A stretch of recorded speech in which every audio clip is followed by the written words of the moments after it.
प्यारे भैया बहनों, आज हम 11th अकाउंट सब्जेक्ट में अध्याय 8 बैंक समाधान विवरण इस अध्याय के बारे में अध्ययन करने वाले हैं।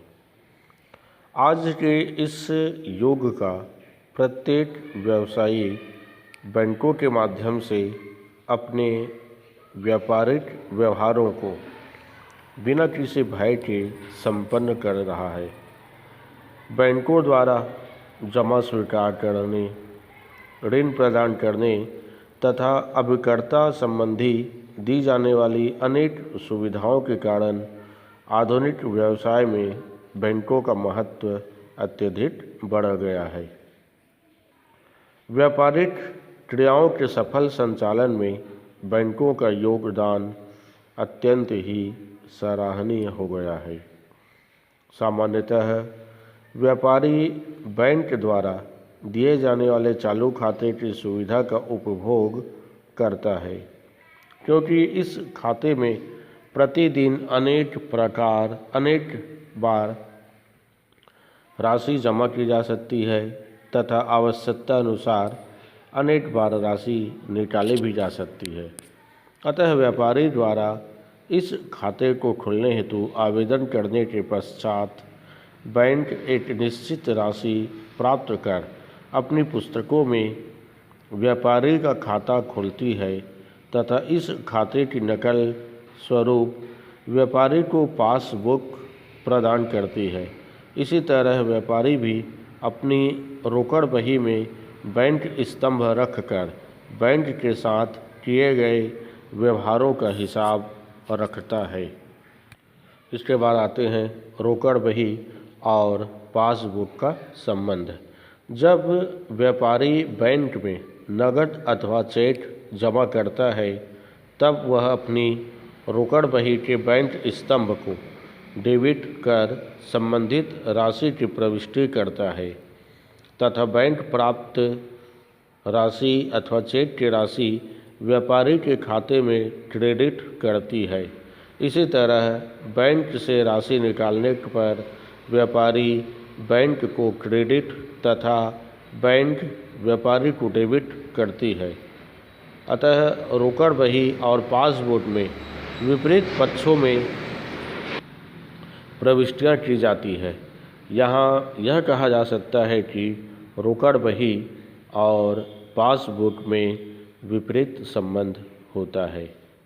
इसके बाद अब हम आते हैं बैंक समाधान विवरण का आशय एवं परिभाषा। रोकड़ बही और पासबुक के संबंधों का अध्ययन करने के पश्चात यह स्पष्ट हो जाता है कि दोनों में विपरीत संबंध होते हुए भी उनके शेष समान होते हैं। रोकड़ बही और पासबुक दोनों के शेष समान होने चाहिए। यह कहना सैद्धांतिक दृष्टि से यद्यपि सही है, किंतु व्यवहार में ऐसा नहीं होता। प्रायः दोनों की शेष राशि में अंतर पाया जाता है।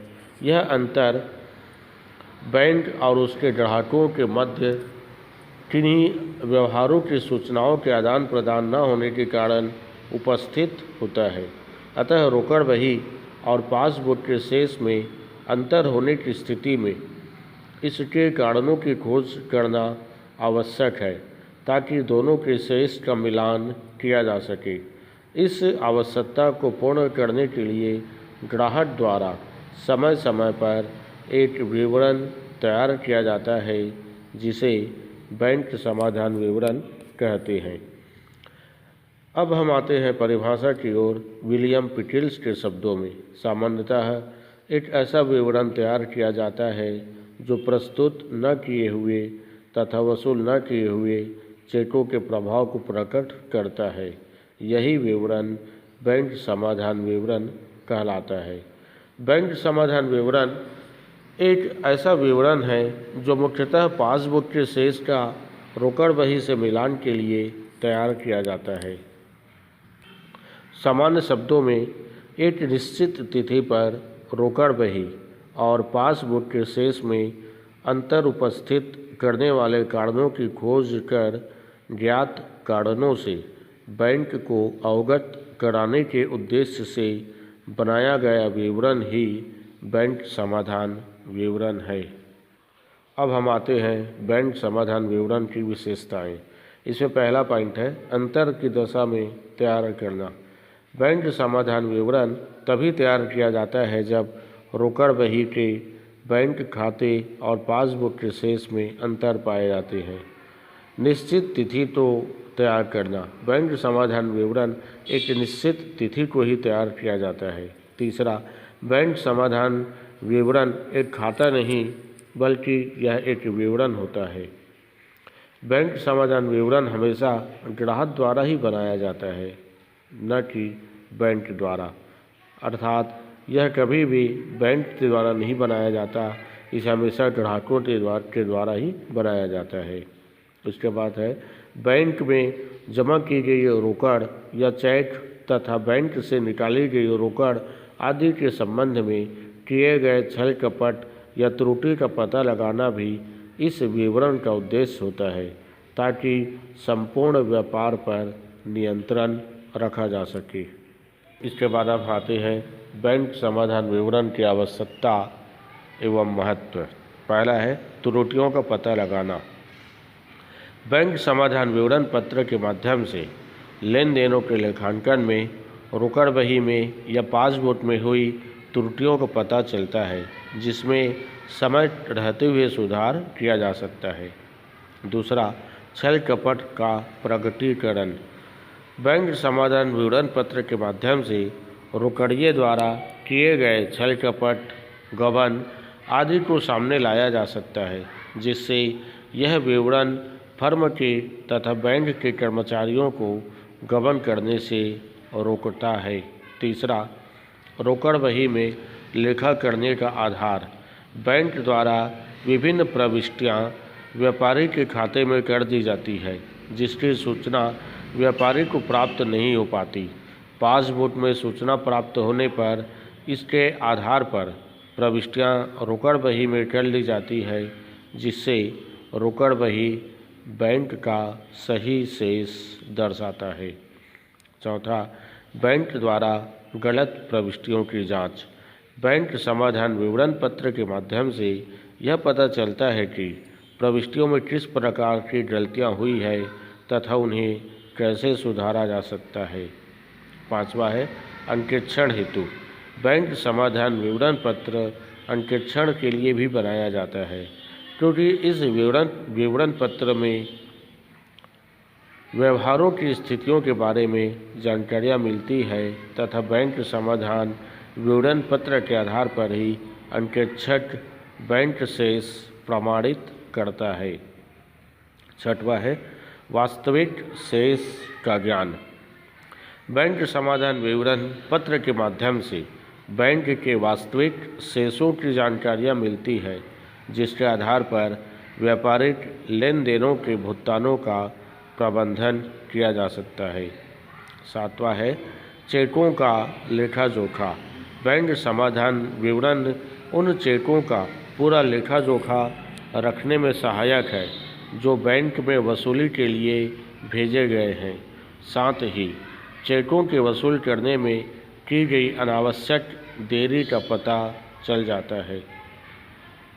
इसके बाद अब हम आते हैं रोकड़ बही के शेष तथा पासबुक के शेष में अंतर के कारण। रोकड़ बही और पासबुक के शेषों में अंतर उपस्थित करने वाले कारणों को निम्नलिखित दो भागों में विभाजित कर उनका विवेचन किया जा सकता है। पहला कारण है ऐसे व्यवहार जिन्हें रोकड़ बही में लिखा तो गया है परंतु पासबुक में नहीं लिखा गया, और इसी में दूसरा है ऐसे व्यवहार जिन्हें पासबुक में तो लिखा गया परंतु रोकड़ बही में नहीं लिखा गया। तो आइए सबसे पहले अपन ये देखते हैं कि ऐसे व्यवहार जिन्हें रोकड़ बही में लिखा किया गया है किंतु पासबुक में जिनका लेखा नहीं हो पाया।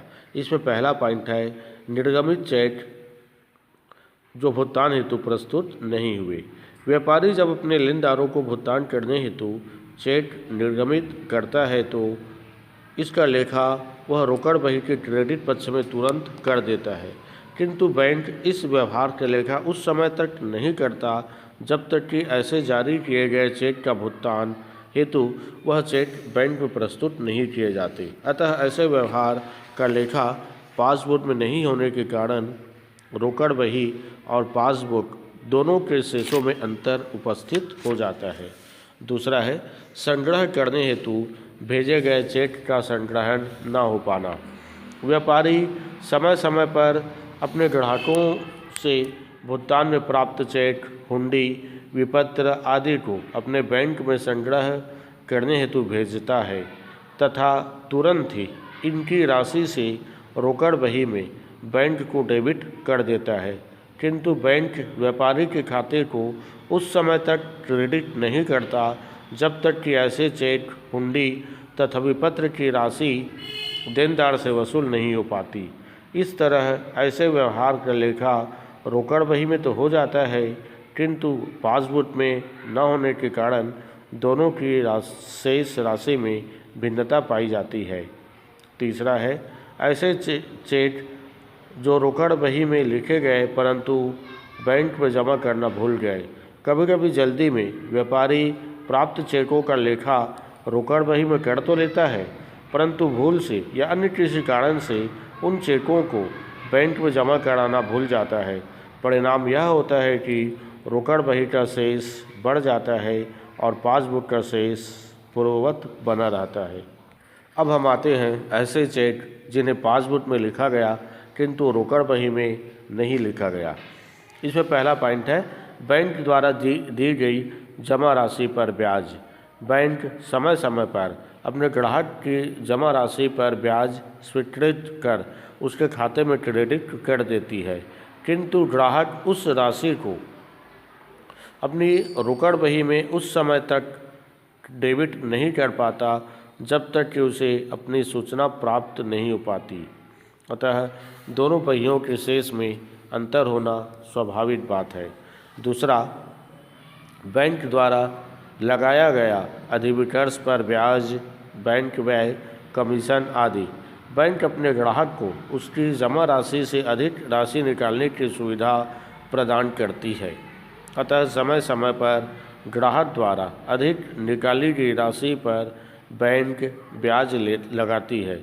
इसी तरह अन्य सेवाओं की सुविधा उपलब्ध कराने के एवज में बैंक द्वारा ग्राहक से बैंक व्यय अथवा कमीशन आदि के रूप में राशि भी वसूल करती है। इन सभी राशियों से बैंक खाता डेबिट करती है, किंतु व्यापारी को इनकी सूचना न होने के कारण वह बैंक को इनकी राशियों से क्रेडिट नहीं कर पाता। परिणामतः रोकड़ बही तथा पासबुक की शेष राशि में अंतर आ जाता है। तीसरा है बैंक द्वारा वसूली गई प्रतिभूतियों की ब्याज राशि, लाभांश आदि बैंक द्वारा व्यापारी के लिए उसके निर्देशानुसार समय समय पर प्रतिभूतियों पर ब्याज, कंपनी से लाभांश तथा प्राप्ति पत्रों की राशि संग्रहित होती जाती है।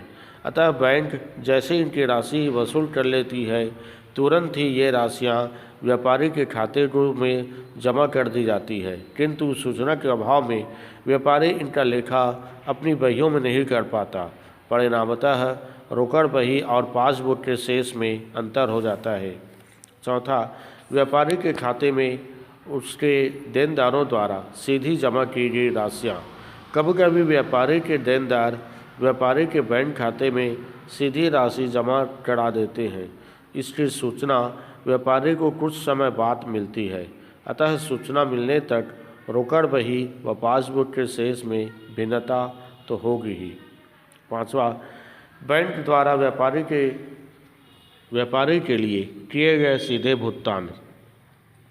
बैंक व्यापारी के स्थायी आदेशानुसार उसकी ओर से अनेक प्रकार के व्ययों का भुगतान करती है, जैसे बीमा किस्त, बिजली के बिल आदि। अतः बैंक जब भी इस प्रकार के भुगतान करती है, व्यापारी के खाते में भुगतान की गई राशि डेबिट कर दी जाती है, किंतु सूचना न होने के कारण व्यापारी बैंक को क्रेडिट नहीं कर पाता। अतः दोनों में अंतर का उपस्थित होना स्वाभाविक बात है। छठवां पॉइंट है भुनाए गए विपत्रों का अनादरण। आवश्यकता उत्पन्न होने पर व्यापारी प्राप्त विपत्र को अपनी बैंक से बट्टे पर भुना लेता है, किंतु कभी कभी इस प्रकार भुनाए गए विपत्र का भुगतान उसके स्वीकर्ता द्वारा अवधि समाप्त होने पर नहीं किया जाता। इस स्थिति में बैंक व्यापारी के खाते को विपत्र की राशि से डेबिट कर देती है, किंतु सूचना के अभाव में व्यापारी बैंक खाता क्रेडिट नहीं कर पाता। परिणामतः दोनों बहियों के शेष में अंतर उपस्थित हो जाता है। इसके बाद आते हैं बैंक समाधान विवरण तैयार करना।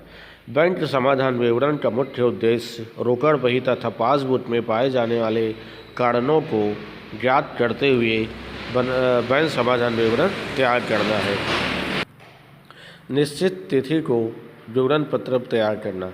बैंक समाधान हमेशा किसी निश्चित तिथि को ही बनाया जाता है।